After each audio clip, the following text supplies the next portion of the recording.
Ada pertanyaan, ya Ustadz, bagaimana panutan para salaf terdahulu ketika dakwah mereka mendapatkan ujian?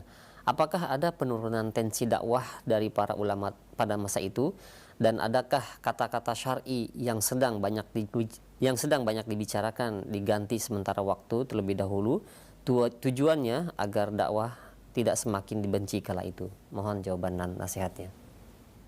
Allah musta'an. Seperti tadi sudah saya sampaikan bahwa dakwah ini pasti ada tantangan, nggak mungkin enggak. Pasti. Allah menyebutkan wa kadzalika ja'alna likulli nabiyyin aduwan minal mujrimin wa kafa bi rabbika hadiyan wa nasira. Kami jadikan setiap nabi itu ada musuhnya dari orang-orang mujrimin, tapi Allah cukup sebagai pemberi petunjuk dan sebagai penolong. Petunjuk, penolong, dua itu. Pasti akan ditolong dakwah ini. Dakwah ini mumtahan wa mansur, kata Ibnu Qayyim rahimahullah. Dakwah ini pasti diuji sama Allah. Dicela, dicaci, dimaki, difitnah. Pasti, nggak mungkin tidak. Tapi dakwah ini pasti ditolong oleh Allah, pasti. Dan Allah pasti akan nolong dakwah ini, pasti. Allah berjanji dalam Al-Quran, nggak mungkin Allah menyalahi janjinya. Wa kana haqqan alaina nasrul mu'minin. Dan wajib atas kami, kata Allah, untuk menolong kaum mukminin. Dan Allah mengatakan juga, inna la nansuru rusulana walladzina amanu fil hayati dunya wa yawma yaqumul ashhad. Kami akan tolong orang-orang yang beriman dan rasul-rasul kami.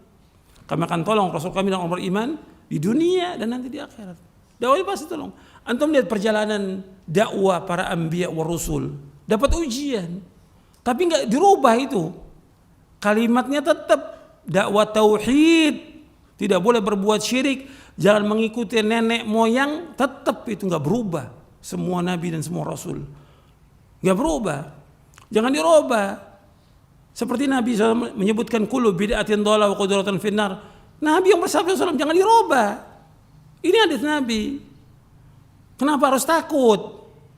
Kenapa harus takut? Dakwah pasti ada musuhnya, pasti. Itu nas Al-Quran. Nggak bisa dirubah. Pasti. Dan mereka mengadakan makar untuk menghancurkan dakwah ini. Tapi Allah menyebutkan bagaimana? Yuriduna liyutfi'u nurallahi biafwahihim wallahu mutimmu nurihi walau karihal kafirun. Mereka berusaha dengan mulut mereka itu untuk memadamkan cahaya agama Allah. Allah akan sempurnakan agama ini, pasti. Itu harus yakin, orang beriman yakin. Nggak usah takut. Cobaan, ujian dalam dakwah pasti. Dan makar mereka nggak akan membahayakan kita, sama sekali nggak akan membahayakan. Allah sebutkan dalam surah Ali Imran, wa in tasbiru wa tattaqu la yadurrukum kaidum syai'a. Seandainya kalian sabar dan takwa kepada Allah, tipu daya mereka nggak akan bisa membahayakan kita. Mereka ngomong nggak pernah berhenti terus, sama aja seperti musuh-musuh dakwah dari zaman dulu, nggak pernah berhenti kan, mencela para anbiya, menghina, memfitnah, tapi dakwah tetap jalan, nggak berhenti. Tokoh-tokohnya ada dari zaman dulu, nggak pernah berhenti. Seperti ada sekarang ini, ada beberapa tokoh mengatakan ini Wahabi, Salafi, pintu gerbang teroris, kata mereka. Gak ada masalah. Lebih dari itu pun dia ngomong gak ada masalah. Wa in tasbiru wa tattaqu la yadurrukum kaidum syai'a. Seandainya kamu sabar, takwa kepada Allah, gak akan bahayakan. Ocehan mereka, tulisan mereka, rencana mereka. Kan kita Allah yang merencanakan semuanya. Apa semua rencana mereka pasti berarti? Tidak mungkin. Tidak mungkin. Allah pasti akan nolong kita, pasti. Wala tahinu wala tahzanu wa antumul a'launa in kuntum mu'minin. Jangan kamu merasa hina, jangan duka cita.